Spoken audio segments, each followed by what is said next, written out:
I came in slightly early and I went through the participants. So it looks like most of you are students. So I'm not sure how many of you who are keen on furthering your studies, but since you are here, definitely you would want to know something about it. So I'll try my best to give you some inputs about it.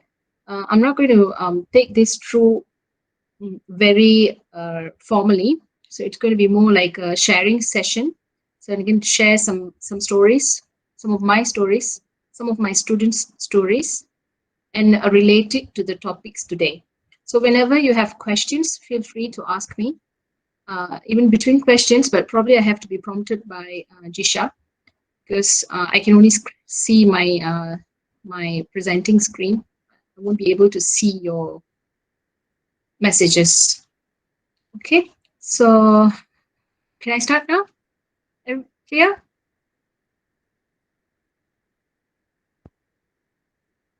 Clear? Can you hear me? Okay, ma'am. Doctor, sorry. Thank you. Okay, because it feels like I'm talking to myself, I'm just facing the screen. Okay, all right. So I'm the speaker today, and my name is IR Dr. Jegalakshimi Jewaratnam. So I'm pretty sure that most of you know what does the IR stands for. So it's for a professional engineer title. So I also got my professional engineer title. So that's why I have an IR, and DR is for the doctorate that I completed in the field of chemical engineering. So at present, I'm a lecturer in University Malaya, and this is my graduation picture. This was on the day of graduation in Newcastle University, UK. So on that day, I actually led my mother, this is my mother, to get the scroll on my behalf because I really felt very grateful to my mother because she was with me all the way through during this PhD study. Because I was doing one of tough research work, which was tough for me, but eventually after the 4 years, yeah, I came out completing it. So I thought I should present it. I actually, I wanted my mom to get this honor. And this is my campus, and these are some of my friends who came by during my graduation. Okay. So let me do some introduction about myself. So I completed my bachelor's of engineering in University of Malaya. So I did chemical engineering. So I am a 99 batch. So I'm a way much senior to most of you. Probably you're born, you're babies, probably, most of you. And then I completed in 2003. And then right after that, in 2004, I started my master's in science engineering. So this science engineering refers to master's by research. So my master's actually took 3 years. This 3 years was for graduation, but I pretty much completed my work within a year plus. But by the time it goes through marking and all, so it took me 3 years. And then when I completed, my examiners actually say I should have just submitted it for a PhD. So I think I just did too much, and then it took so much time. And by the time I submitted and I graduated, I actually have already worked for a year in the industry. So after submission, I got nothing to do. I started working, and it was already a year by the time I graduate. And then in year 2009, I got a scholarship in 2008. But I started my PhD in January 2009, and I chose this date. This was my final submission date in 12 on 12, 12, and 12. Okay. So after graduating from Newcastle University, I got into my position now. So before graduating, when I got the scholarship, I was actually a fellow. My position in the department was fellow. So that means I went to the to do PhD with a job in hand. I was assured a job after I complete my PhD. I will be a lecturer in chemical engineering department in any public university, but the priority is University Malaya. But if University Malaya is unable to offer me a position, I can go into any public universities. So this is slide, scheme, latihan, academic, I actually forgot what is I for. And there's another one which is SLAP, Scheme Latihan Academic Bumiputra. So I forgot what is this I for. So this SLAP and SLY. So SLAP is obviously for Bumiputra and SLY is for non-Bumis. So you can apply for this. This usually comes for this usually they usually open this up when they need lecturers or when they have space or place to recruit lecturers. Okay, so I got it into December 2008. I got it. So January I went for my PhD, and my PhD took me 4 years, and then um, I became a senior lecturer after I came back. I came back in January 2013, and I was a senior lecturer. And then my journey continues on to date. And then I've got additional workloads now. So after about 5 or 6 years serving the department, I got my professional engineer because I had some working experience, and I'm also the program coordinator for Masters of Safety, Health and Environment Engineering in our Chemical Engineering Department, University Malaya, which means I approve the applications and I also overlook the curriculum of the master's program. So I'm also involved in setting the requirements for the applicants and also approval of proposal titles for postgraduate study students, not only for master's program, which you attend classes, also for PhD and masters where you do research work. So I'm in the committee and I'm completely involved. Okay, so which is why I mean to say I have sufficient knowledge and I can give you enough information on pursuing postgraduate studies in any university. Okay. So before I go into completely into the title today, I thought I will start with a story. So most of us like stories, and stories usually attracts listeners. So before I go into when is the suitable time for you, let me share with you when was it for me. When postgraduate study happened to me. So after I finished my bachelor's of engineering in chemical engineering, I left UM, and after my graduation, I just told myself I'm never coming back here and I don't want to do any more studies. I'm done. So I went back to my hometown and I started working as a quality control engineer. I was very happy because I was back with my parents and my workplace is only like 10 minutes drive. So I was having a gala time and all my fellow mates were about my age. They were all young. So we were having full fun. We were about 20, 22 of us. We were having full fun. But everything was fun except for the fact that the salary was low. Because we are fresh graduates, and it was also the time where the economy was not good. But to be honest, ever since I'm out, every year economy is not good. I don't know when is the good economy. So I think this is the tool they use to actually make use of us, the fresh graduates, to make us work for low wages. That's what I conclude. So because the salary was low and I was driving. I was already driving when I was a student. So when I was working, my parents said I should take control of my finances. And then I was not able to. I was definitely drowning. So I was looking for better options. And that's when my supervisor, I just had some good communications with my lecturers and all.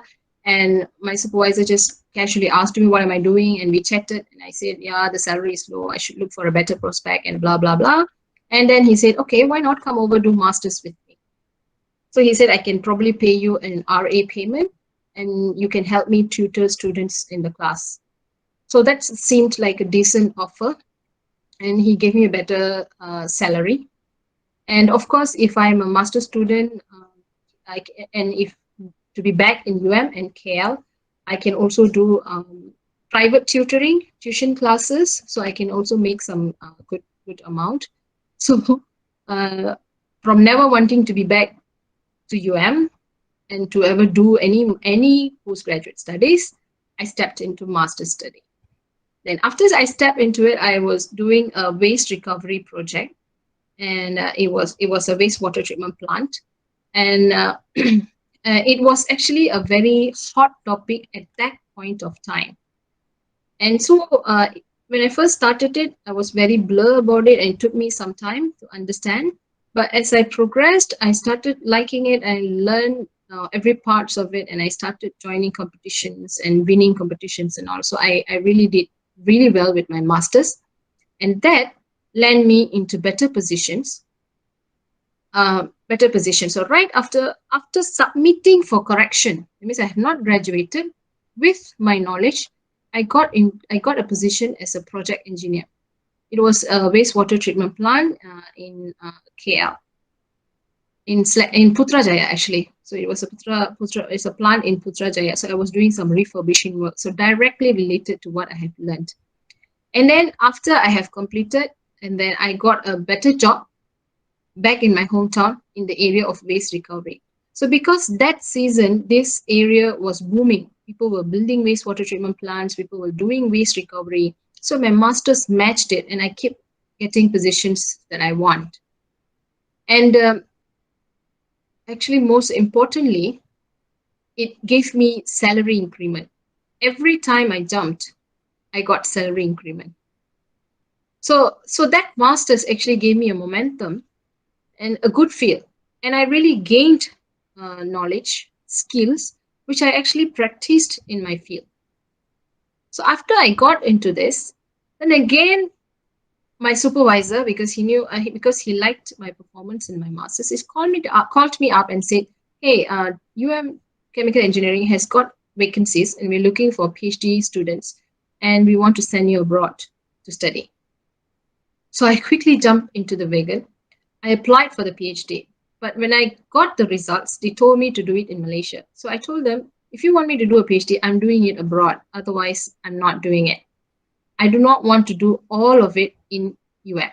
I don't want to have just the experience of Malaysia. So I've got my knowledge, I've got some skills. Now I want more. I want network. I want to know uh, how I want to know more advanced research areas. I just don't want what Malaysia is doing now. I want to know more. And of course, on top of it all, I want to have a foreign vacation for free. Okay.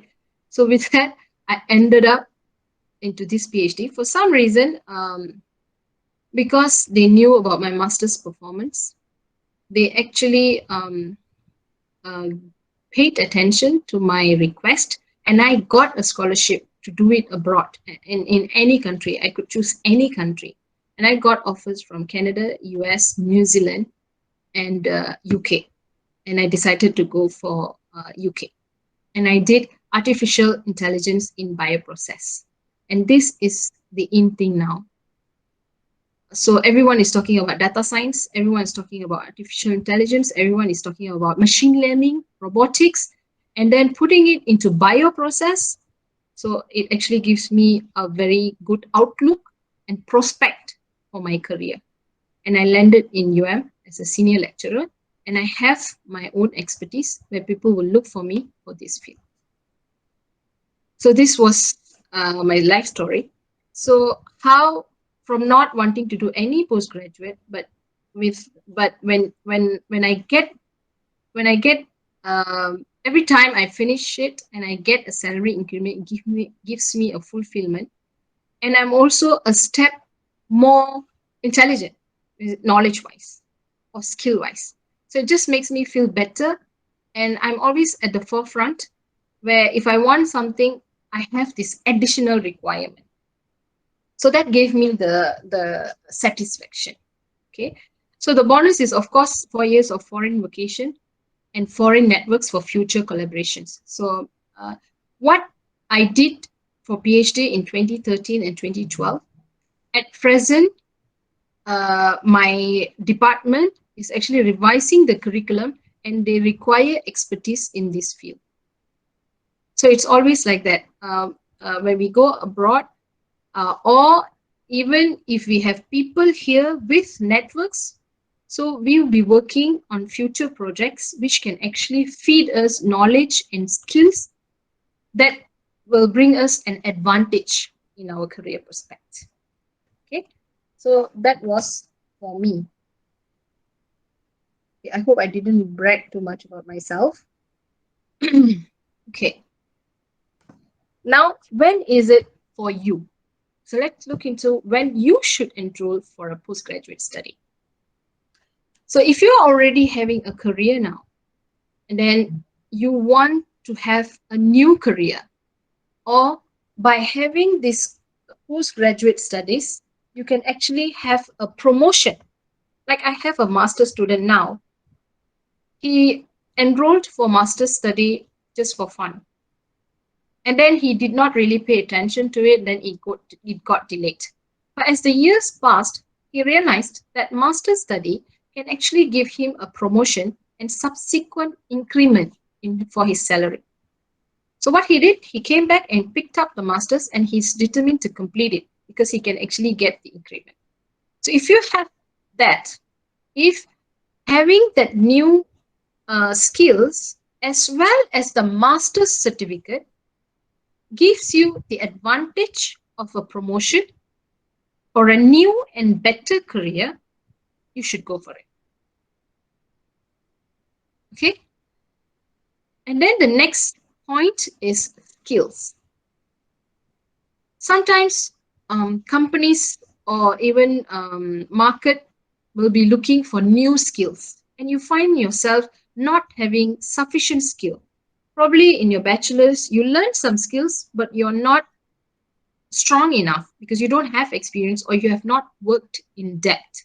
So you want to acquire some skills uh, to give you yourself an advantage of being employed or of starting your own business. Then you can do your postgraduate studies. So I also have students who, for example, he wanted to make soap and he wanted to know the analysis involved in the soap, how to make the soap, and how to make it safe for people. So he did a master's research work on that. He studied on the soap making. He studied on the chemical characteristics, the physical characteristics, and then he did some experimental, some equipment analysis to find out the parameters of the soap. So when he graduated, he left with a skill which he intends to use in his entrepreneurial adventure. So he's planning to do something from what the skills that he has learned. So you can do postgraduate study if there's some new skills that you want to learn. Okay, for example, now the big hoo-ha about big data, data science, artificial intelligence. So you probably want to learn these skills, how to use these softwares. Then, and you want to not just to learn the skills and softwares, don't come for a postgraduate study. Actually, I have something here, but I'm not sure if you can see. Let me make it smaller. So this is what I'm trying to say. Not all jobs requires higher degree. Okay, so if you just want to learn a certain tool, how to use Python, how to use MATLAB, how to code with Python, just how to, I think you should just go for certifications. There's lots of certifications. There's a lot of free learning platforms. Google has lots of free learning platforms. You should go for it. You don't need a higher degree to get these skills. So skills here means something deeper. It means how you apply into real-time application, real problem application. So from there, you have project management skills, you have research skills. You have, like, if you're doing surveys kind of studies, then you learn how to do survey, you learn how to do statistical analysis. So when you do deeper learning, then you go for certification of postgraduate degree. Okay, and then knowledge. So if, let's say, you want certain knowledge, okay, skills also comes under knowledge, but skills is something that you do hands-on, and knowledge is you are challenging certain theories and then you want to see if it works, whether if it is true. Usually this is very related to your present work environment or your keen interest. So for example, I had a discussion some days last month with someone. So I said that devices, gadgets. Children actually learn better with gadgets. But there's actually a theory which says these gadgets actually sways students' um, students' ability to concentrate and focus. So it's like they feel like it doesn't help the students at all. So there's an existing theory, and we want to challenge the theory. We want to know, we want to get more knowledge about it and how it works, and we want to create new knowledge. Then you enroll for a postgraduate study because you need a deeper work. So you need a deeper, you need more time, you need involvement of the experts for you to develop some theories or new knowledge for the consumption of the public.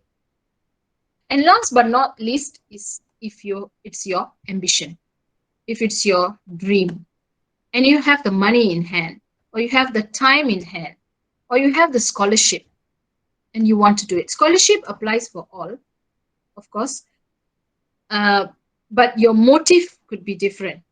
Okay, so if it is your ambition, I would say go for it. Whenever you can, you go for it. So, for example, now we have this pandemic time, and most of us are working from home, and most of the classes and even postgraduate studies conducted online. So, if you think you can commit, you can have your finance, you can allocate at least 2 hours a day for your higher studies, then you should go for it. And if you are a fresh graduate, and if you're a fresh graduate, my suggestion is you don't necessarily have to enroll into postgraduate immediately. Try getting some job skills. Try doing some job. Try getting a feel of it. Because a postgraduate who comes after having some work experience have a better attitude towards postgraduate study comparative to a student who just graduated, comparative to a fresh graduate who just graduated. So a fresh graduate will actually see it like how he did his bachelor's. So it'll be more like a study kind of thing. But if you have worked and you're doing a postgraduate study, you realize postgraduate study is like a job as well. So it's not just like study, study, study all the time. It's a balance of both. So you will have a different mindset. But if let's say you tried looking for jobs, so you were looking for like about 6 months, and then to no avail, so there's no harm in trying to apply for postgraduate studies if you have good grades.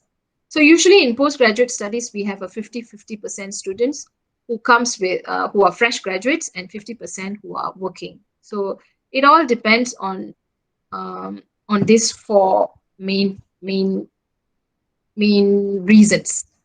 Okay, so sometimes it's not ambition, sometimes if it is not ambition, then it's for career. If it's not career, then you want to get an additional skill.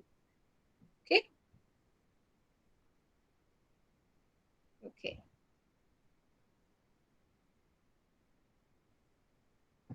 Let's look into. Okay, I just want to add something else here. I have someone who asked me that I'm planning to do a master's in data science because it's an in thing and everyone is talking about it, so I want to do it. So for this kind of skills, what I would suggest is, if, like I told you, if it's the skill that you want to acquire, like how to use a particular software, a particular coding problem, or how to do this kind of things, you don't need a master's degree or postgraduate degree. You just need certifications, or you can even take up free classes. If you are a fresh graduate, or even if you are at the peak prime time of your career, I would suggest you to get certifications for this sort of skills. Okay, so you just pay about a couple of hundred in these platforms, in these open source platforms, and you get your certifications. So you don't need a master's degree. So a master's degree will actually change your career prospect. It will give you a different level of from executive. You'll actually move towards managerial positions with higher degrees. So if you have that sort of prospect, then you should go for higher degree. So I have an example of someone of a candidate who applied for master's degree. So I asked him, and he had all these skill certificates. So he had all these environmental based skill certificates, and he was applying for master's degree. So I asked him, since you have all these certificates, actually we are going to teach you pretty much whatever that's in the certifications, because he had loads of it. I think he had about 15, 20 certificates. Literally, he covered almost all, but he still wanted to do. So I said, we are going to cover that as well. So I don't see a reason that you need it.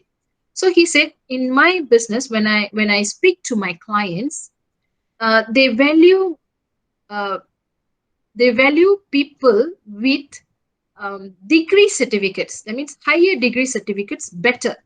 So if he's a master's in that environment field, or if he's a doctorate, he's a doctor of philosophy, or he has a doctor's, he has completed a PhD, he has a better prospect. People listens to him better because he has that degree. So if you have that situation, then you should go for master's degree. So that is after he got his certificates, he does his business, and then he realized this is what the market requires, this is what his client wants, then he decides to do his higher degree. So he is making a right transition. He knows what is required for his career transition, or career betterment. In his case, it's betterment. So he get more clients for his education. Okay, so these are your whens to enroll for a postgraduate study.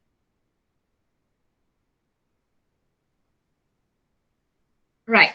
So let's look into postgraduate study. What are they? So we have masters. The most common one are masters and PhD. So master study is generally you come up with a master, and you don't have any titles for you. You can also have an MPhil. So MPhil is slightly higher than masters, but it doesn't reach PhD. So it's an in between of masters and PhD. So it still falls between under masters. So it's about the master's range. Okay, and PhD you can have a philosophy doctorate, that is philosophical doctor. Okay, like I am a philosophy doctorate. Then you can be an industrial doctorate, or you can be an honorary doctorate. Okay, so this philosophy and industrial doctorate is offered in universities. So you apply for this. So in philosophy doctorate, you do it with an academic supervisor. So you do academic contributions where you do publications and all, and you get your doctorate. Industrial doctorate is for those who works. So when you are working and your company decides to do some research, and they have all the equipments and the labs, but they need experts from the university. So they will collaborate with the university, and they will choose one of their employers to do this industrial doctorate. That means your salary will go on. The industry will continue to pay salary to you. You will continue to work at your workplace on the specific project that you have registered for the PhD. And you will have intermittent meetings with the supervisor in the university on the progress of this doctoral project. Okay, so that will give you EngD. So this one will be a doctor, DR. This will give you EngD, EngD. And then you can have an honorary doctorate. This one is usually like like our artists like Shah Rukh Khan, like Kamal Hassan. So they have doctorates, right? So honorary doctorates are usually given by the universities. The university will select the people who don't necessarily have to have any education backgrounds, but they perform or excel really well in the field that they are in. So it can be a research, it can be a job that they are doing. So they can give you an honorary doctorate. So these are the different types of of the doctorates that you have. But of course, as times goes on, you have this list growing actually. So I came across one of this website, which gave me the list of it. So PhD is the most common one. So this is the academic one. Then for business, you have something separate, Doctor of Business Administration, which carries the type, which brings you the educational title of DBA. Then if you do Doctor of Engineering, so it gives you EngD. So this EngD is usually for industrial engineering doctors. Okay. And then you can have Doctor of Education, Doctor of Social Science. So if you notice, it is all related to that particular studies that you are doing. So D Prof for professional studies, and so on. Okay. And these are the honorary ones where you earn it. So you can have Doctor of Divinity, Doctor of Science, Doctor of Literature. So these are earned from their performance in their particular field. So we are, to enroll ourselves in postgraduate studies, we are only interested in the academic and the professional one. Okay. Okay. Now let's move into different modes of postgraduate studies. Jisha, how's my speed? Okay. Yeah, okay, senior. Okay, good. All right. When I'm reaching my time, please give me a hint, because I'm a lecturer, so I can just go on blabbering with my little slides. Yes, Right. ma'am. And so far, I didn't see any messages, so so I hope you're following me. Right. Back to my presentation. So next, let's move into different modes of postgraduate studies. See, for both master's and PhD studies, we have these three modes. So we can have coursework, mixed mode, or research. So if you're doing coursework, most of your 75% of your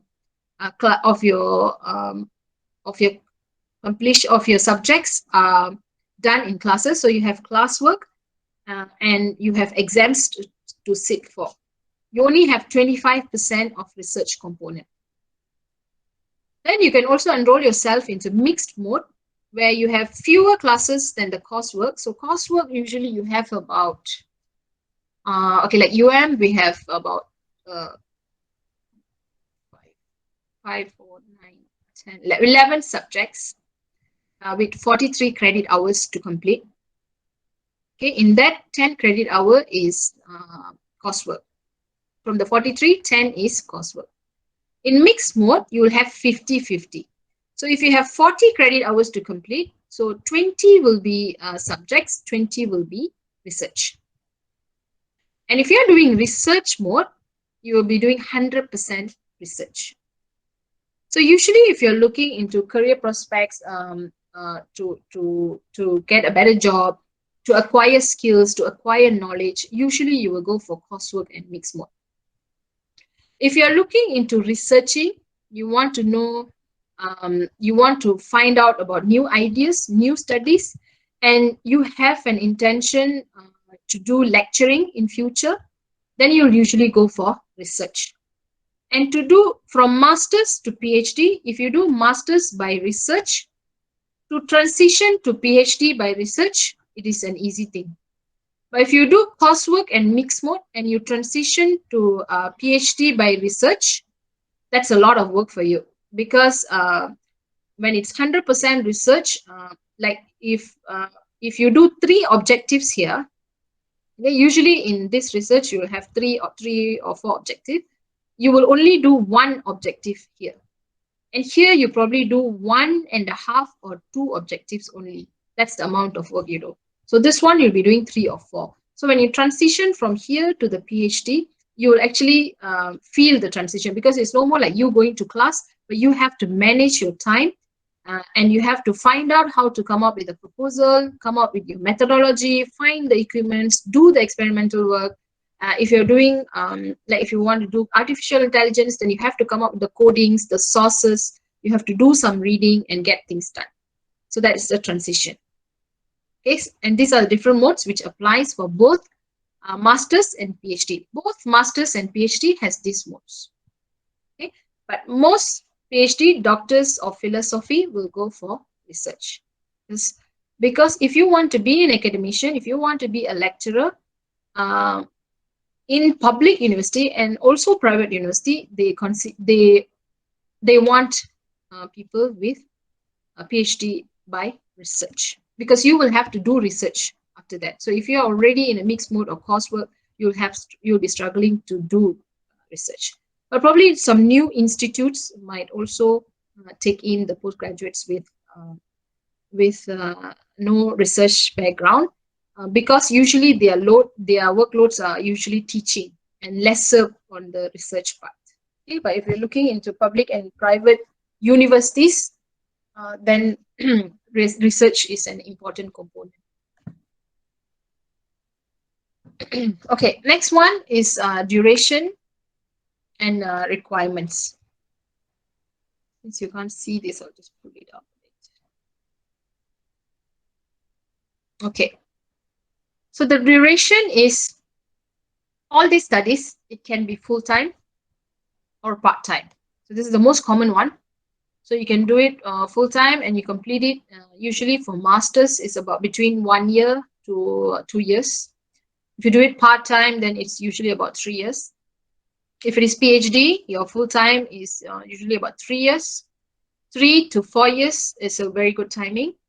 And then if you're doing part-time, usually it will take you from anything between 4 to 6 years. Okay. And then you can also be doing a joint venture, master's or PhD. Usually it's for PhD, because joint venture means you can actually get degree from 2 universities, or usually if universities, 2 universities. Like for example, like University of Malaya has joint venture certification. We used to have with Nottingham University in UK. So what you will do part of your study will be conducted here, and another part of the study will be conducted in UK. So you'll be doing your study in both places, but you are required to achieve the research or graduation requirement for both the universities. Then that will give you 2 certifications. You have a UK certificate and also Malaysian certificate. Okay, so this one depends. So your duration can take anything between 3 to 5 years, because you have to complete both the requirements. And then sometimes it's based on your grant duration. Like for example, if you get if you're tied under a Newton grant, sometimes and they pay you quite well. They pay very well actually.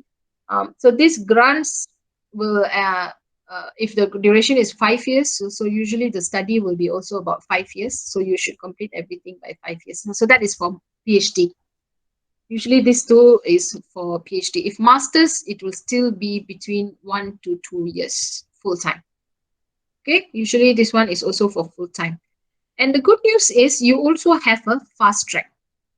Okay, before that, the requirement to do any of this study, all the 5, is you have to look for the requirement, but most of the time you must have a bachelor's degree. Okay, but there are also times where, like for example, MBA in you don't need a degree, but you need working experience. Between 5 to 10 years of working experience in the business field, you can actually register for Masters in Business Administration.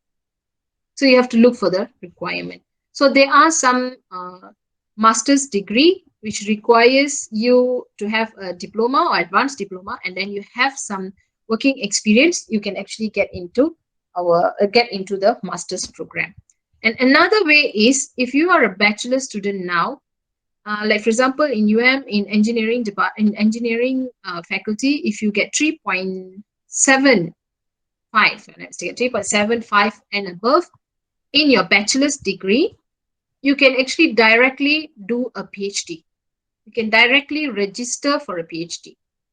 So you will do a proposal defense and defend your topic. After about a year, then if they find you fit and suitable, you can actually directly do a PhD. That means you bypass the master's study. Okay, this one can be done. Many students actually do this fast track applications. So you can also attempt it if you are interested in doing your studies, or you have completed your bachelor's degree and then you're waiting for positions, you haven't got any, and your lecturer has got a grant, and a lecturer is looking for someone to work for him or her. then you can apply in and do a fast track and complete a PhD. Okay, right. Next, how to get started for each mode. So each of these mode has requires some time from you to get the resources. So obviously among the three, the most difficult is the research one. So the mixed and the coursework is pretty much the same. So you go through websites, you choose, first of all, you choose which field do you want to do, and then you choose the university, to go through their websites, then look for their requirements, see their applications, go for their road shows. Now they have the virtual ones, and then look for their accreditation. This is important. You can check all courses accreditation online. For Malaysia, you look for MQA accreditation. They must be accredited. And you look for additional certifications. So for example, if you do a Masters of Safety, Health and Environment in you can actually bypass a training for Green Book certification. So that means if you do that Masters of Safety, Health and Environment, to get a Green Book, you have some requirements. You have to have 21 days of training, which you have to pay a certain amount, I think about, I'm not sure, you can check in the website. And then you have to have 3 years of working experience and you have to go through an interview. So with that Masters, you can walk over that 21 days of training. You don't need to do the training, but you straight away go for an interview, sit for a test, and show your 3 years of experience, and you get your Green Book. So I have students who sat for the test and said it's like, if you have completed this Masters, that test is much easier, because in Masters you learn depth. Okay, so this training is a certification, so obviously it will not be as deep as your Master's work. So sometimes there's additional certifications like accountancy. You are interested if it has got some certification. So you should look for that before you sign in, and you must look for the mixed mode and coursework, because that will tell you your exam load, how many subjects that you need to take, and how much time that you have to allocate for research.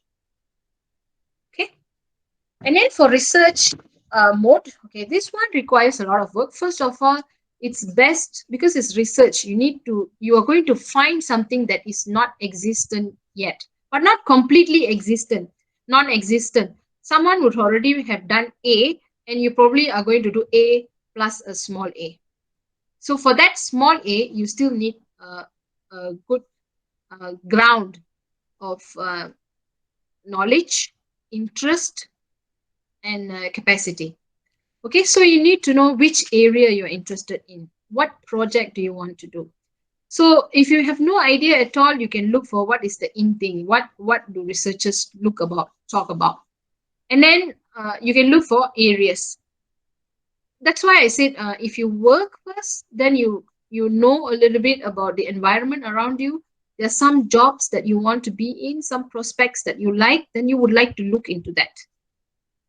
And then you want to choose your university. You want to be working not too good. Like, for example, I had an option to be working in Oxford University as well. So I don't want to be in a too studious environment. I want a mix of it. So I went to I didn't go to a very high performing university. So I also got into Imperial College London, but my sponsors didn't, because Imperial College London is always the top 5. But my sponsors were not willing to pay high fees. So you should choose a university where you could work in.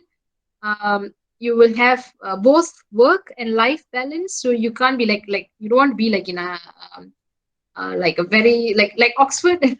It's everyone is like always reading, always with books. So maybe the environment might not suit you. So choose your university, and there are some universities you probably dream of being, wish to be there. So you can, this is the chance, you can actually go for it. And then you have, look for the graduation requirements. Like for you have to, for PhD, you must publish 2 papers. For masters, you must publish 1 paper. Universities in Sydney, in Australia, doesn't require publications. So you just do your research and submit your thesis, do your viva, and then you can graduate. So you look into that requirements and see which one you want to do, and then you have to look for a good supervisor. So sometimes it's good to look for a professor, thinking that they'll have lots of uh, knowledge, they're wise, but then sometimes they don't have the time to be with you. So when you look for very young lecturers, they can be very committed with you and they'll be willing to help you, but they'll be learning along with you. So that can be a good environment. So choose your support, not too young, not too established, but if they establish and they have someone, a co-supervisor who can help you, then that's good. So always try to initiate, send them an email, speak to them, and see how they respond to you. So do this groundwork if you want to do research. And another thing is that you can also look for lecturers with grants. So if they have grants, they'll have the title they're working on. And if that title interests you, then probably you can write in to say you want to work on that area and so on. And you for research, you have to come up with a proposal. So this proposal, there's two ways of coming up. One, if you have an idea, you can come up with the idea, and usually the prospective supervisor will assist you in writing the proposal. That means they'll just guide you what is required. You still have to do your readings and all. Or if they have a grant and they want you to apply for it, so they can even supply you the proposal, and then you can just use that and build on that proposal. Okay, so this is how you get yourself started. So either way, you still have to do a lot of groundworks. You have to research what you want to do. You cannot blindly put yourself into something, because you know more, and it's no more about bachelor's, so it's postgraduate. So it's more of your decision than what your parents wants you to do.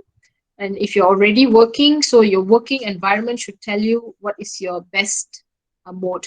So one of the example, an example I can give you for this is I had that time I registered myself for master's by research. So I had a friend, a fellow student, a fellow friend who also registered for a master's by research. So she struggled to complete her research. So in that 1 year, she struggled. So I also struggled. Then somehow I got my hang of it and I continued. She gave up. She gave up and she registered herself for master's by coursework. So I was in my second year of master's by research. In that second year, she actually completed her coursework by research because it was only a 1 year study. She completed. Then the third year, by the time I submit, because I finished in my second year, but by the time I completed and all, it took me 3 years, right? So in that third year, that friend of mine have registered for PhD coursework. So it's a different choice that you choose. So she said, I really cannot do research. I really don't have the thinking capacity, and I don't have the endurance. Usually, if you're doing it by research, it's endurance, because you're curious, you dig, and sometimes you get the answer, sometimes you don't, but you do your best. You do until you get it. You don't give up. That's by research. So she said, I don't have it, so I just want to attend classes, sit for exam, complete my credits, and get my degree. So she did that. Okay. So again, it also depends on how far you're willing to go to get what you want. Okay. Right. So I said grant here, right? I mentioned grant here, and I also mentioned grant here. So this is an important aspect of a postgraduate study. Why? Why is if someone has a grant, that person can actually pay you a salary for being their postgraduate student. You can be a master's student, you can be a postgrad, you can be a PhD student. Your supervisor can actually pay you a salary if there's a grant for it. So, but the supervisor can only pay you salary if you're not working and there is grant.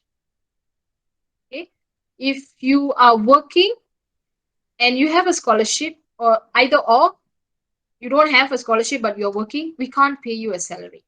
So I have a story for this as well. So I had a student who was applying for masters, and he was working. And he was insisting, Doctor, I want to work with you. I want to do my master's, but can you pay me a salary? I keep telling him, he was a good student, so that's why he was demanding. I keep telling him that you're working, I can't pay you a salary, but he got pissed off, and he's like, and he showed that to me as well. So he didn't want to do something without a salary. So for me, forever he's not going to get a master's degree which pays a salary for him, because he's already working, and it's actually a university requirement that we can't pay someone twice. Okay, if let's say you're a fresh graduate, or you're someone who has a, let's say your previous job, you retrenched, or your previous job pays you less, and you want to leave your job to do this study, you can actually be paid for it. And the best part is, mind you, don't expect your salary to be too high, because nowadays we don't get that much of grants. We used to get 500,000 previously, even 1 million, but now we only get about probably 50,000, 100,000. So even 100,000 is already difficult. So with that range, we can only pay someone between 1,000 to 2,000. So if I pay you 2,000 and below, if the student is registered for a master's or PhD, you get a fee waiver. That means I pay you salary, about 1,000 or 2,000, and you also don't have to pay for the fees, education fees. You have some fees that you pay. You pay for graduation, you pay for scroll, but like very little amount, a few hundred, and this is UM. And also most of the all of the public universities, private universities, they offer you scholarships. They also have grants, and they also have fee waivers, but it varies. So, but if I pay you more than 2,000, you won't get this fee waiver. So it has to be less than 2,000. And then because I pay you and you also get a fee waiver, you have to contribute to the department. That means you will help the lecturer to teach the students, or demonstrate, not teach, demonstrate, do some marking. And if there's any projects, that means you're literally working for the lecturer. So the lecturer will give you some jobs for you to do. And with that, you become the staff of the university. That means it's like a contract staff. So you will have to clock in. So you have a time in and time out. And this again depends on your lecturers as well, supervisors. So sometimes we are lenient. If you want to take a week off or 2 weeks off, sometimes like these MCOs, like labs are not open, so I let my students to be back to their hometowns and have their time with their parents, rather than staying here and being more exposed to it. So you get these perks if there is grants. So I had a student who came to me, and she wanted to work with me, but that time I didn't have a grant. But I knew I'll get a small amount of grant from the university. So I promised her a very small amount of salary. And she said, it's okay, doctor, I'll take it, I'll go for it, because she's getting a fee waiver. So she was happy about it. But I told her, if you apply for a grant and you get it, I'll start paying you again. So I paid her a very small fees in the beginning, and she got this fee waiver. And she kept applying for grants through me. And she finally secured a grant for me. And then I can start paying her from the grant.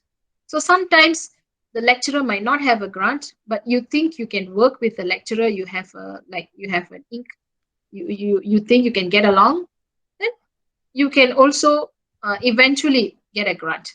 So how it works is that when you're a student, you're a master's and a PhD, your salary is about 1,000. Some even pay just 700, 800. It's not because we don't want to pay you, because we don't have the grant to pay you. Then for a PhD, it's about 2,000, usually about 1,002 to 2,000. And then if you finish your PhD, you are required to do your postgraduate, postdoctoral attachment before you get a position in academic. So most of the PhD students, after completion, they'll do a postdoc job. So when you do a postdoc job, and if you manage to secure grants for your lecturer, if the lecturer has enough grant, your salary will become 5,500 automatically as a postdoc. So after having a 2 or 3 years of postdoc experience, people will want to employ you. So this is how your scale ranges. So only the 3 years you have to manage with your 2,000 or less. After that, you get an increment to 5,500. After that, any position that you go for starts, it's always more than that. It doesn't come reverse. Okay, right. All right, so I'm down to my last point. Okay, so let me see what time is it now. Okay, so I think I only have that many slides. So I have more time for your question and answer. So I probably have another 10 or 15 minutes to go. Okay, so how to prepare yourself to become a thriving PG student? Okay, so you can see I have emoticons because this will bring you to a mixed feelings, mixed emotions. This postgraduate studies, unlike your bachelor degree, because your bachelor degree, everything is taken care of most of the time. Of course, you have family problems. Of course, you have sometimes you do not have money in your pocket. Yes, but you still have not ventured into a field, into the phase of your life where you think you take charge of your life. You're still doing your bachelor degrees. You're still like a study, and then parents taking care, still that kind of thing. After you finish your bachelor's degree, you have to take care of your life. And after that, when you start back into studying, there's lots of emotions going on in you. Trust me, lots. Of course, there are times you feel better. There are times you feel like, what am I doing here? The times you feel like, the times you feel like your brain is being blasted. You want to puke. You're fainting. You just want to sleep and not get out of bed. You don't want to be a PG student. And you feel jealous or unhappy that you're still a student, not earning much, struggling between your job and your study, and then your friend is doing a business, doing well, thriving, and then you're like doubting yourself, and then your parents are doubting you. Are you going to finish it? Can you do it? So this could be, but you can also have fabulous times as well. You'll be extremely happy meeting people, getting results, getting A's, scoring, meeting new friends, having fun, and then feeling cool about yourself. So I have actually two stories to share with you here.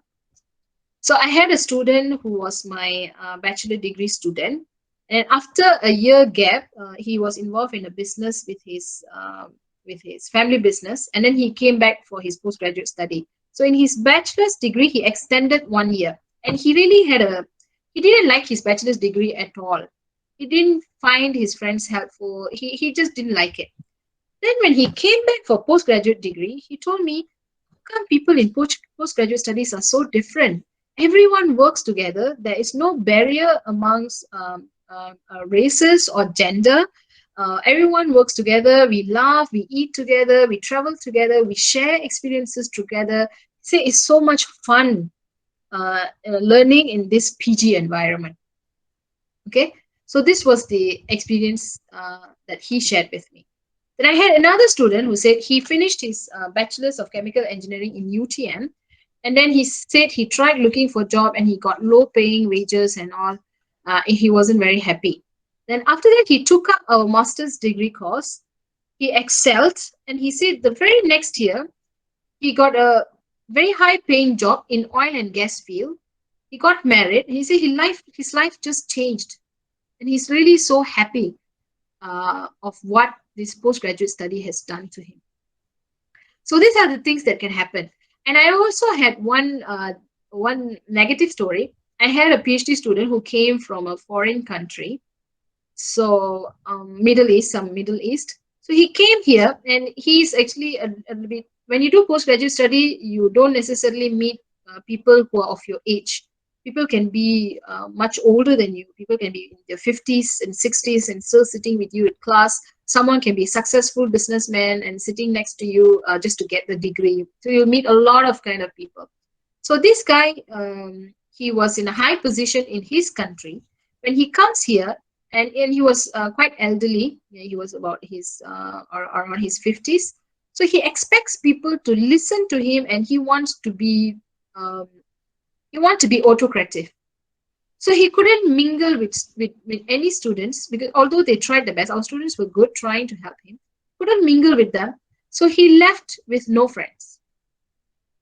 So that brings you to these slides. So when you do a PhD study, it has got a lot to do with your emotions, your attitude, as well as your resourcefulness. So you can have mixed emotions.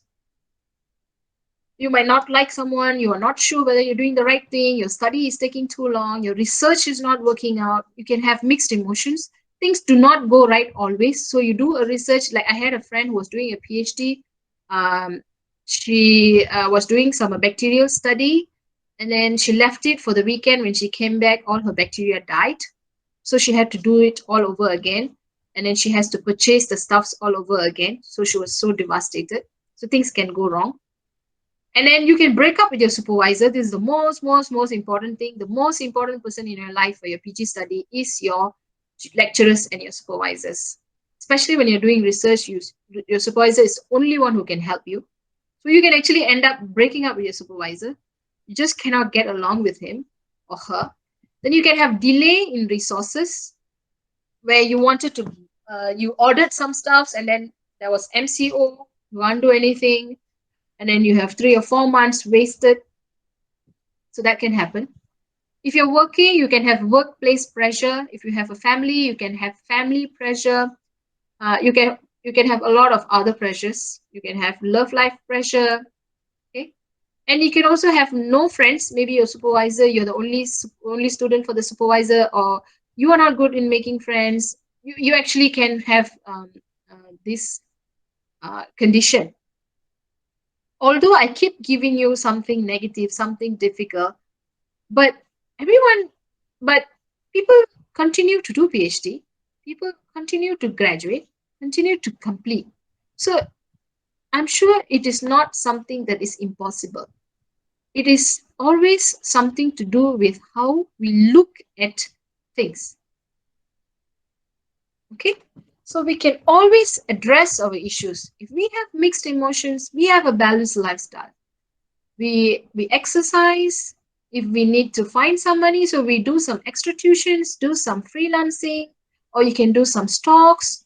You still have some balanced life, and it's just not work, or research, or study, then you leave everything behind. No, you don't have to do that.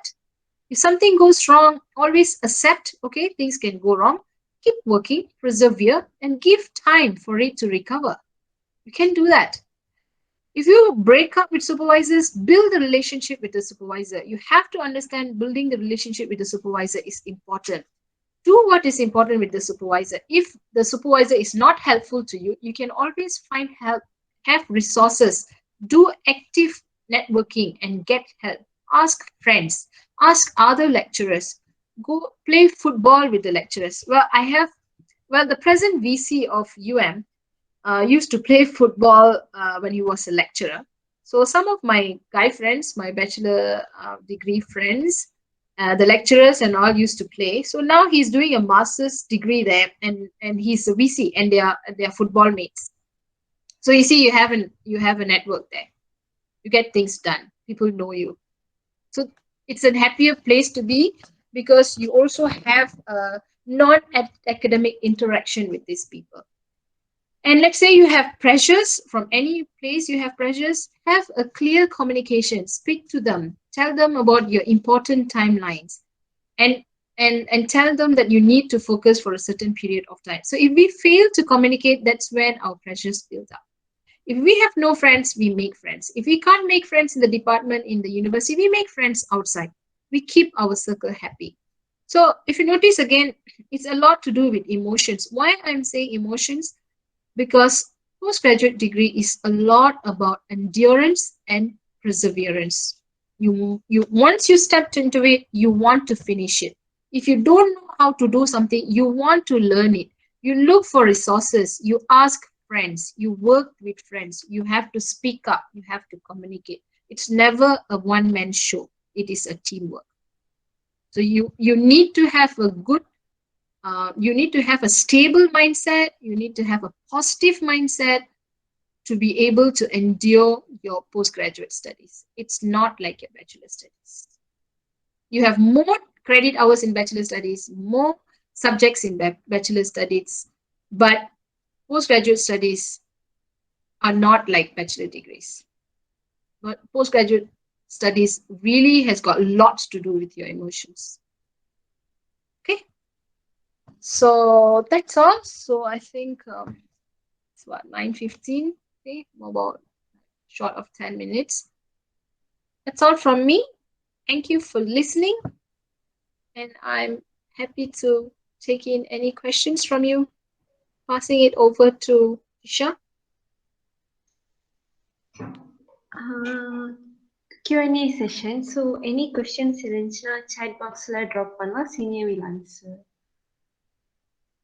So looks like there are some questions. So I'll go through it and I'll answer it one by one. So what is your, from Ravi Nagaratnam, what is your opinion on students who continue masters just for salary increment without absorbing the proper knowledge while studying masters? Which one is better, full-time postgraduate studies or part-time? Okay, first one, my opinion about students who just do master study, yes, they will get their salary increment. When there comes time where they need to show that knowledge for that salary increment, they'll feel they will definitely have issues. So although it's unethical on our side that they did not absorb proper knowledge, but in my opinion, when they are doing a master's, they are definitely learning how to write, the writing skills, presentation skills, and how to write a research report. They can't run away from this. So we have done our part of giving them the knowledge that they require. And if they are not absorbing enough, they will actually pay for it. When the time comes. So I don't think there's anything that we can do on our part. For us as a lecturer, we want the students to just, we will help our students to complete the study and hopefully reap the benefit of it. So that's the nature of our job. And which one is better, full-time or part-time? For me, I would suggest full-time. Like in our master's program is weekend classes, and some of it is after work hours. So that is full-time. Because if part-time, it takes longer time, and then it has got a lot to do with your emotions. Because you have to persevere yourself. Instead of like 1 or 2 years, you have to last it for about 4 or 5 years. It actually can affect your performance. So if you want to go for it, you start it full swing, you finish it. It's best full-time, my opinion. But of course, if your work doesn't permit, but then you are very determined and you want to do it, yes, if you can persevere for longer years, then you go for part-time. I will go for full-time. Probably with some publications, if you want to join as academician in a university. Yeah, in university, they look for your research background, and then they look for your, if you have, nowadays, they want some postdoc experience. And if you have publications, of course, they want publications now. Now they want publications. So if you're doing a postgraduate degree, you definitely have to have some publications to market yourself. During your postdoc, you will also be doing publications. So yeah, it's important. The fast track is only applicable in the same university we complete our degree. Yes, correct. Yes, usually it's for our own students. Usually it's our own students. So I'm not sure if they will accept for other universities, but probably you can try that if they do. And usually if it is in-house, the same university, they also give scholarship. Is it advisable as a working adult to pursue master's study in research mode? Like I told you, is what you want in future. You decide based on that. But if you're doing research mode, you will require a lot more time to do the study. So if you're doing programming and all, and you're happy to do it after your work hours, yes, you can do it. But if it is experimental work, it's not really advisable for working adults. You need to take holidays, probably like 3 months off. You have to plan your schedule and you have to take your off days. So I have a student who's doing a PhD. He's working full time. So he's struggling to make time for the study. So what he does he does take these leaves, these some intermittent leaves, like he take a month off or 2 weeks off just to complete certain things. But he's struggling uh, to get it done. Yeah. So for working adult, if you need to be doing experiments and all, it's difficult. If you're doing coding, just simulations, yes, you can do research mode. Planning to do PhD in UM research mode, the application is open throughout the year. Is it have certain dates of admission? It's open throughout the year, yes. For research mode, yeah, it's open throughout the year, but they do have deadlines because they want to ease our process.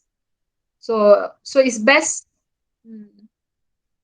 Actually, yeah, is any, yeah. So although it's throughout the year, but they will give you offer letter for the nearest next semester. And then your registration should also begin in the beginning of a particular semester. So even if you submit it at the end of the semester, then I mean, registering at the end of the semester is a waste of time for you, because now universities go for GOT, graduate on time. So they want students to, unlike my masters where I had to sit for 3 years, they want students to finish between 1 to 2 years. And then for masters, for PhD, we want them to finish between 3 to 5 years. So if they go beyond that, they will have issues. That means you have to appeal and so on. So we will actually follow you through to complete within time. So you can apply anytime, but if you can beat within the dates, then you get your admissions immediately. If you apply on the non-peak dates, then your admission letter comes a little later. How to check on which PhD course offers with a grants? This one you have to look for your lecturers. You have to go into their profiles and to see if they have grants. And then what kind of grants? So usually if you have a certain bachelor, you can go into the same area of specializations, looks for the lecturers and see what kind of grants they hold. Usually our CV will have the kind of grants that we have.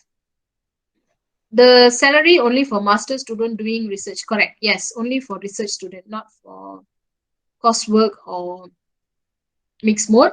But if the lecturer wants to employ you for a short-term project, if you are working with him, sometimes he can also employ you for a small amount of money, like you do a 2 weeks job and you get paid about 500, or he pays you 1,000 for a month or 2 months job. So you can get this kind of thing. So if you build your rapport with your supervisors.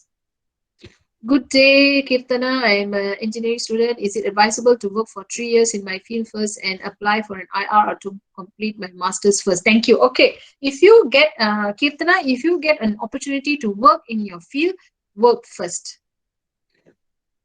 Any day, work first.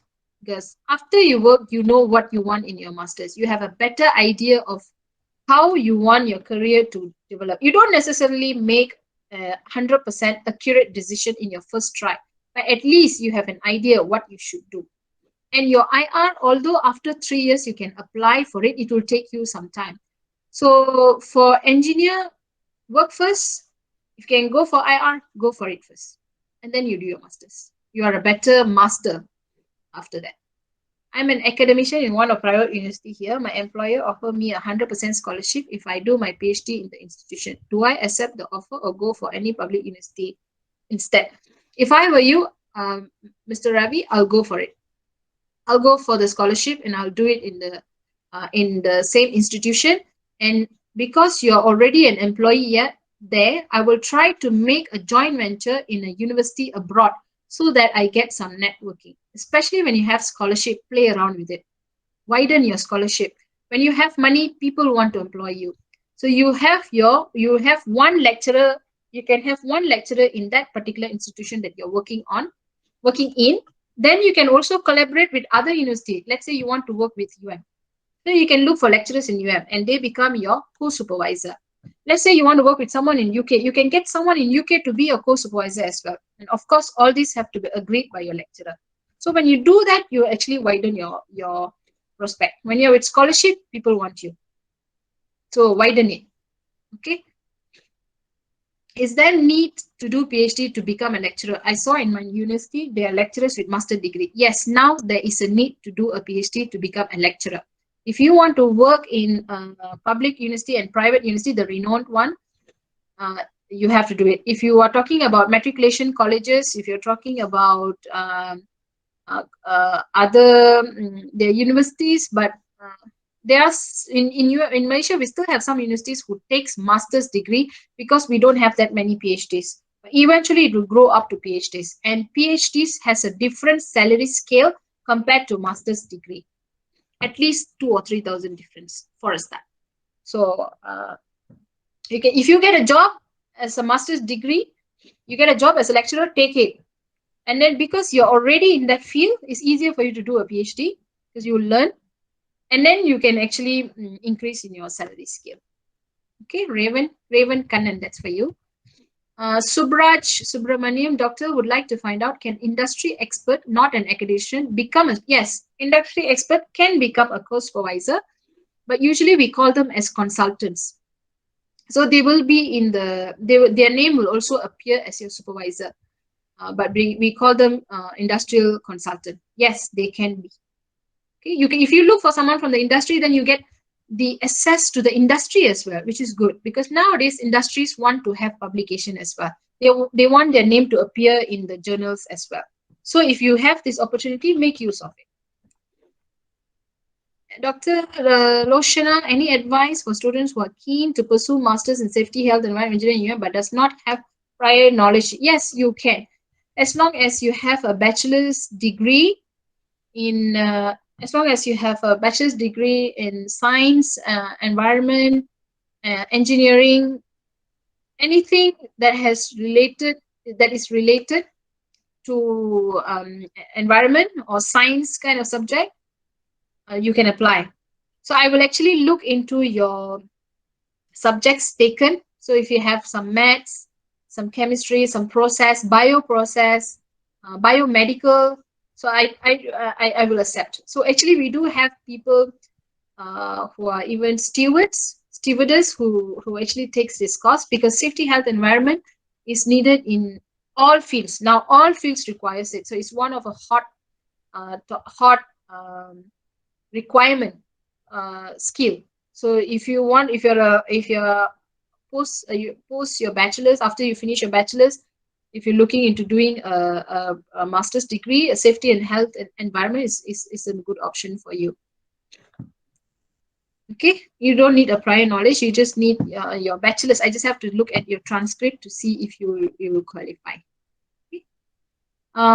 Balakrishnan, doctor, I just sent my proposal on research on polymer chemistry to my supervisor. I'm a working person, just looking for your advice. Any best way to find the source for knowledge and reading? Okay, fabulous. So if you have already you found your supervisor.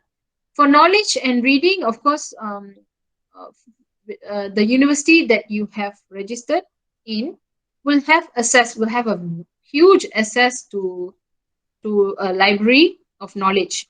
So you get into Web of Science and get all your journals. Usually you have to look for journals because journals is a place where you have the chronology of your research area development. So journals, you should look for journals. If you're looking for books, there are a lot of free books available as well, but books can be a little outdated. So look for libraries that your university has subscribed to. So you use that. And then for free nowadays, there's a lot of free open resources. So you can open Google Scholar, ResearchGate. So even when you Google for it, you get quite a lot of information. Okay, I'm just quickly going to power up my laptop. So I'll be back in 2 minutes and answer the next question.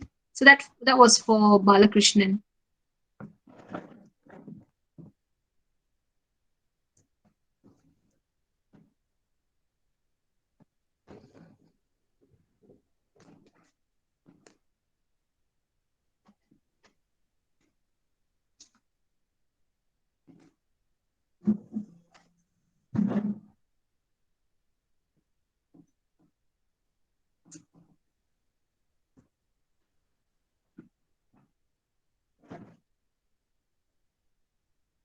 Right. Okay. And then Balakrishnan, you can start with Google, and then you can go for Science Direct. You can go for Web of Science. These are your main sources. And of course, you can also speak around with, when you go to ResearchGate, you can actually communicate with the researchers as well. Arul Mullai, Dr. Where can get the title of research offer? Do provide in the website? No, it's not in the website. So you have to speak to the lecturer. So that's why I said, if you have any research area, any area that you're interested, or any subject that you're interested, then you have to contact the lecturer in charge to see if they're interested to offer any position for you. And then if they have any title, they'll tell you, okay, I'm looking for this title, I want to do this, so would you like to join this? So you can have a discussion. Okay, so and then the title is usually from the grant. So we have a title for a grant, but that grant will have several objectives. So some grants will take 2 PhD students. So one PhD student is equivalent to 2 master's students. So sometimes I will just take 2 master's students instead of 1 PhD student. So it depends. So you speak to the lecturer.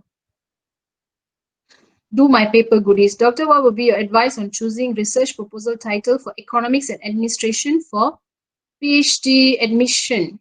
Research title proposal for economics and administration. It's not my field, but I think you should study how, I mean, like pandemics affecting our economics and administration. That is something new and something that we have to handle for the next 5 to 6 years, because we're still in it. We're in it now. We're going to be in it into the next 2 years. So that's probably something that could your research could actually give some light to it. Okay, or you can speak to lecturers in this field. If you're from I think there's Prof, right? Prof Ramesh, I think. Prof Ramesh or Dr. Santa. Yeah, these people could probably, because they have grants, they can give you a suggestion of what you could do. Okay, Mekale Deva, I'm a working engineer. I finished my master's mixed mode part-time. Currently planning to do my PhD by research part-time. Just looking for your advice on how I can do this. Okay, if you're doing part-time, that means you have a high endurance skill.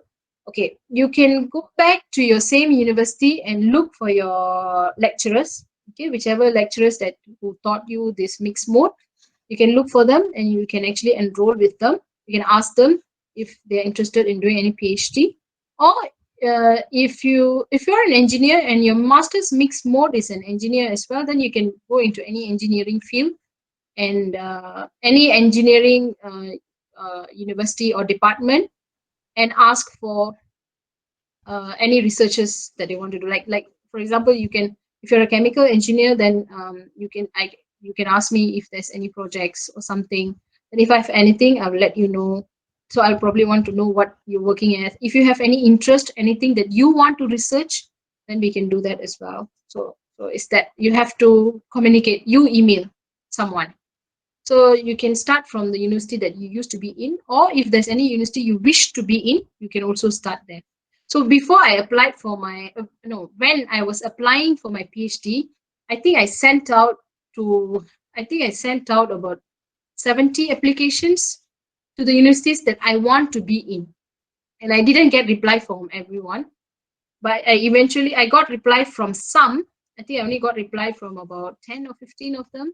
And then I got the offer from about 5 or 6 places, and I chose one. So that's how you work for it. So you look for the place that you want to be in. Okay, like Mekale. Sharmin Menon, I'm an academician from private college. Is it true we need working experience to apply into IPTA? I'm doing my PhD full-time at Kindly advise. Actually, in if you're already in and if there is a need for it, of course, after your PhD, try doing postdoc. But if you're an academician, I think you will go back to your private college, isn't it? If you want to work in IPTA, you need publication. Yeah. If you don't have experience, if you're already in private college, actually you already have experience. Then if to get into IPTA, the next thing is you need to get papers. You need to have some publication to make your application look better than other people. Yeah. you work on your publication. So after publish some papers during your PhD, after PhD, still work with your lecturer and try to be a supervisor with, you can co-supervise with someone in IPTS or IPTA and get some students out. But if you are lucky and if there is opportunity in UM before you graduate, you can actually apply for it. So if you get it, then you are lucky. Hello, doctor. I'm fresh graduate in tourism management. Since it's MCO, all the travel has been locked. So now I'm planning for a master's in tourism. Is that a good idea? Should I carry on with master's plan or do any temporary job? Okay. If you have parents who Tarani, if you have someone, or if you have parents who can support you, finance is not an issue for you. I would suggest you can continue on doing your master's study. That will give you an advantage. Whether you should do in tourism or you should do something that will make you a step better, like for example, probably some administration or business or maybe safety, maybe environment, or yeah, tourism is also good. So you must choose the area that will help you. Okay, because you already did tourism management, so how can this be helped? So maybe some marketing. So how this masters can actually help your skills and knowledge. So if your parents can support you, I would say go for the master's plan and do some freelancing job. So like you can still do some freelancing job. Yeah, you don't even if you're doing a temporary job, then probably you tell them that you're going to study and then you can only work this many hours or this many days. If you can do that, yeah, please go ahead, do it. Nothing like hands-on experience. Okay, thank you, Mr. Ravi. PhD can do in research only, right? No, PhD there is coursework. There's certain universities that offers coursework, but mostly it is research. Yoga Malar, hi doctor, is that after completed PhD can straight away become lecturer or need to go through any other procedure? If you're lucky, you can become a lecturer if there's a position open. So you just have to keep applying, but you have a very high chance of getting the position if you have a PhD in compared to having a master's or bachelor's. And to be in a better chance, usually after you finish your PhD, you will be offered a postdoctorate position. So you can actually get a postdoctorate position for 2 or 3 years, which will give you a better prospect to be a lecturer. Yoga Malas. Okay. Revan Kannan. No, do my paper goodies. Okay. Welcome. Okay, Raymond Kannan, our degree thesis, if we publish earlier, is that will be useful to apply for lecturer after PhD? Yes, it will be. Any of your publication will be helpful to you anytime you publish. Even when you're doing your degree in second year, third year, you feel like doing a research and working with someone, talk to your supervisors. If you work, you probably work with them and you probably get a fourth or fifth author towards the end. Even that paper will help you in applying not only lecturing job, any job, because that tells that you can actually write your writing skills, international communication skills. So it tells about your skills. Ajit Kumar, hi doctor, I'm working as an engineer for 2 years now. Need your guidance on completing IR. Okay, so this is a long procedure, but yes, complete another year and start filling up the forms. So yes, you can contact me if you need any help. So I can also certify your certificates.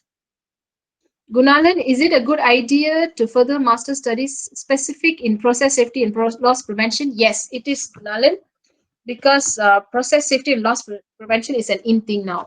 This is chemical engineering, so I know this well. So please go ahead if you have an opportunity. Go ahead and do it. And this is something that you can do masters by coursework and mixed mode. It will give you knowledge which is needed for that field.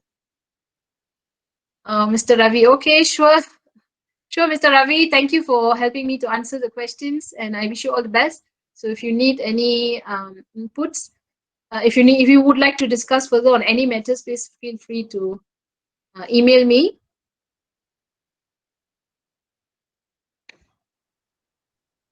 Okay, doctor, since I'm Arul Mullai, since I'm working currently, can I take masters full time since the classes is weekend for coursework, or do research full time but still working full time, or blah, blah, blah. Okay. I would say if you can take masters full time where the classes are over the weekends, definitely if you're working, so it works perfect.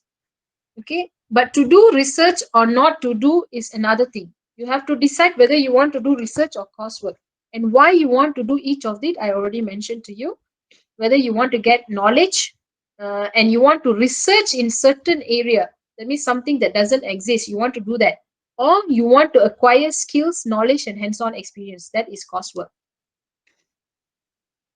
Okay, but if you want to do research full time and you're working full time, then you choose the right topic.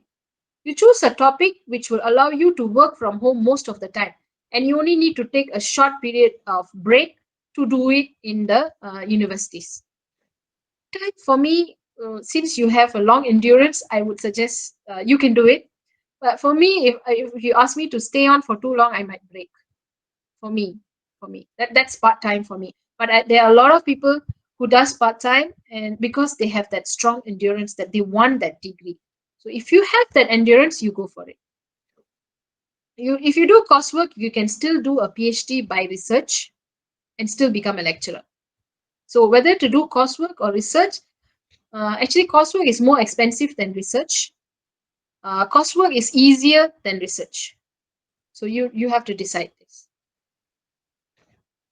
Maybe with your background and which direction you intend to go, then I could be able to advise you. So probably you can email me and see, and I could probably advise you further. What is the advantage? Welcome, Ajit. Welcome, Gunalan. Kirtana Kadiravan, what is the advantage and disadvantage for a student who's studying PhD for fast track compared to those from master? No, there's no disadvantage. The disadvantage is since you don't have a master's background, you have to work double the time harder, because you have to learn like a master's. In your first year, second year, you learn like a master's, but you have to complete the objectives like a PhD. Okay, so it's just a matter of time. So if master's is 1 to 2 years, so you be a master, and the PhD work is another year. And in terms of work, job prospect, no, you will not be penalized anywhere. You will be treated the same like someone who finished master's and then PhD. Okay, Kirtana? Completed the questions. So, any more questions?